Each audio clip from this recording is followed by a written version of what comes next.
So as we move to the Community Partner of the Year, again, part of the criteria is a partnership that affects our schools, but also impacts our community as a whole. And you're not going to see that typified any more than when you look at the work that Samaritan Community Center has done in so many of our buildings. So when we looked at the nominations, all of a sudden there's 3 that nominate Samaritan Community Center. So I had to make a few phone calls and figure out, okay, so what are we doing? What's going on?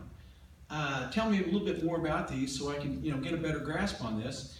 And, I had no idea that they had such a reach into so many of our schools and provided so many of our kids with the things that they need. So we're going to watch that video, and as we do, we're going to have the folks from Central, the Pre-K, J.O. Kelly, and Samaritan Community Center make their way up, please. 90% of my kids at our school come from poverty. So my students, many of them eat breakfast, lunch, and dinner at my school, Monday through Thursday. So that takes care of their needs during the week pretty much. But on the weekends, food is a huge issue for many of my kids, and families struggle with that. Kids tell me it helps me because we don't buy snacks.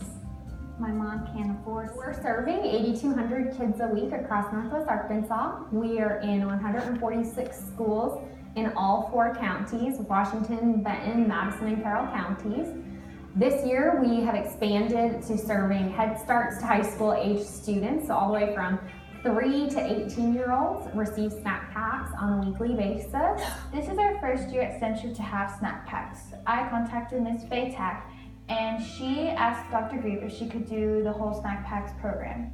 So then I got snack packs, and then here at the store, we distribute them by putting them in the family's boxes to go home. We had started just researching poverty in Arkansas, and then we started seeing the effect that poverty and how it kept children from learning and how it kept them from having the necessities. So we started to think of ideas of how we could help, and without being exactly how everyone else tries to help, we thought that maybe installing a thrift store in our program would help our students in our school and hopefully go to the rest of the schools in Springdale. So we thought that this would be the biggest and best way we could help. Right now we spend about $16,000 a week on food for the program, just over $60,000 a month, but we are still missing kids. We have 24 schools and about 1,500 kids on our wait list. It's the first time in my 4 school years here that we've ever had that, and it's heartbreaking to talk to the counselors at those schools and know that they're going home every night worrying about those kids, and we all are too. Our whole staff really gets concerned and stressed out about those kids knowing that they're out there needing snack packs and that we can't get them to them yet. And it costs $80 a year to sponsor a child to receive snack packs during the school year. That'll get them a bag every week for 33 weeks. I decided to choose this project because I felt as if it was just more important, and I felt like I'd known people for a long time in my younger grades that I knew needed help, and there was no way for me to help them. So I felt like now was the best time that I could do it. This is my first year in East, and I didn't know many things about projects that we had. So I decided to do things with community. And I feel like it's a good thing for every student to help with the community and do things such as the thrift store. I am the manager, you could say, and I feel like it's very helpful, and I feel like I'm doing my part in the community, and not, some students are not really they don't really know what's going on at school, but I do. I see things around school that are they're very sad to see, and I feel like if I do this and I'm helping that student out, I know that they're going to be okay, that I know that they're going to be, they're going to take into gratitude that I'm helping them. The thrift store is a very big project.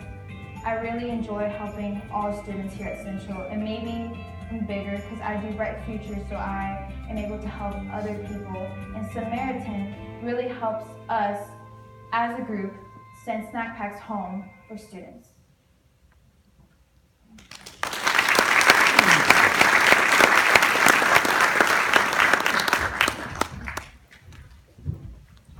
So when you think about $16,000, what did she say, $16,000 a month is, a week, pardon me, a week. Yeah, that makes more sense. You know, there's some astronomical need in our community.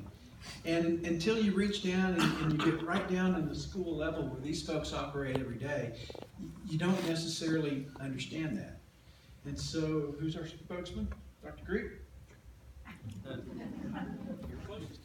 Well, my name is Paul Greep, and I'm principal at Central. And last summer, Bonnie Fatak, who we saw in the video, came to me after she heard that Central was piloting the Bright Futures program, and she said, "We want to help." And that has stuck with me all year because, in all honesty, I think that really symbolizes the heart of the Samaritan Community Center. And so they said, how can we help? And of course, at Central, we're at about 50% poverty, which is about 450 kids. And Bonnie said, we're all in. And that to me was huge.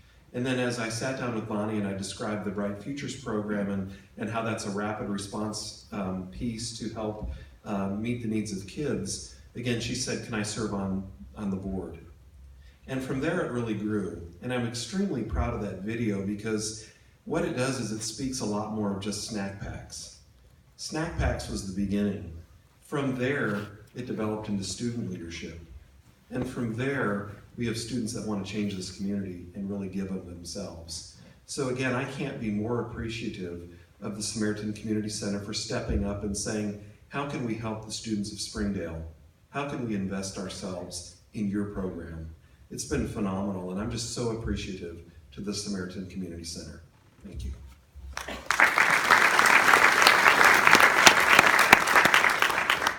I know Jim Ants is here too. He is on the board of this program, and so Jim, we appreciate you. This expanded into middle schools and junior high schools a couple of years ago, just out of conversations of need, and so we really so much appreciate you all standing in the gap for our families who absolutely need this service, so thank you.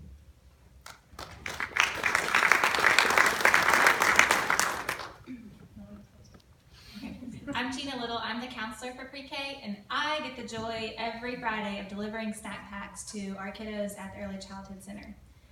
Across the district, we have about 1,280 pre-K kiddos, and 1,233 of those receive a snack pack. Because we are an income-based program, all of our students qualify, so we actually don't have a limit on how many kids can receive a snack pack. So the 47 that don't is parents opt out of choosing that for their kids. So every Friday I get to deliver my little cart down the hall and deliver snack packs to every kid. It is like Christmas every Friday. They get so excited for those snack packs. They see me coming in the hall, they scream, they get so excited.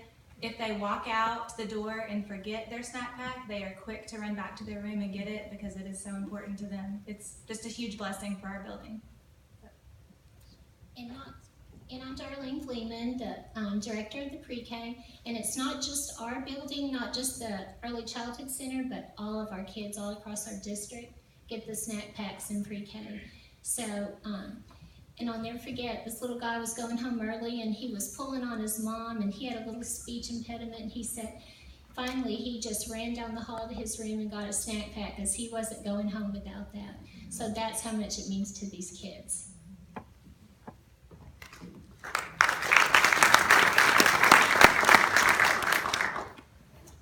We are so honored to receive this award tonight.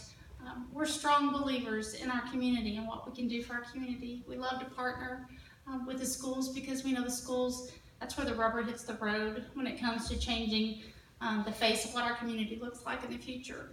And we determined about 10 years ago when we started the program that the best way to invest in kids who may not have something to eat is to ensure they have something to eat so they can really focus on their education when they're at school. One of the side notes, which is kind of interesting that we've learned over the last few years, in addition to increasing self-esteem and letting kids be healthier because they have access to food, is attendance has improved, especially on Fridays when they want to get their snack packs, and on Mondays because they haven't gone without food all weekend. So we're really thrilled to partner with Springdale and to receive this award today.